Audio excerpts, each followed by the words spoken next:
সাকিব নির্বাচনে নামার পর থেকে মানুষ পাগল হয়ে গেছে।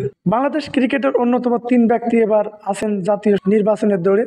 মাশরাফি বিন মুর্তজা ও বিসিবির সভাপতি নাজমুল হাসান পাপন এর আগে সংসদ সদস্য ছিলেন। এবার তাদের পর নির্বাচনের দৌড়ে মাগুরা এক আসন থেকে দাঁড়িয়েছেন টাইগার ক্রিকেটের সবচেয়ে বড় বিজ্ঞাপন সাকিব আল হাসান। জাতীয় নির্বাচনের পর বেশি দিন না থাকায় প্রার্থীরা ব্যস্ত নির্বাচনের প্রচারণায়। কিশোরগঞ্জে আজ নির্বাচনের প্রচারণের সময় শুক্রবার গণমাধ্যমের মুখোমুখি হন বিসিবির বস নাজমুল হাসান পাপন। টাইগার ক্রিকেট বোর্ডের প্রধানকে সাকিব ও মাশরাফি বিন মুর্তজা প্রশ্ন করা হয়, সেখানে তিনি বলেন, কি বলার আছে? বলার তো কিছু নাই। আমি দেখছি সাকিব ওখানে নামার পর থেকে মানুষ পাগল হয়ে গেছে ওকে দেখার জন্য। আমার সঙ্গে ওর কথা হয়েছে, মাশরাফির সাথেও কথা হয়েছে।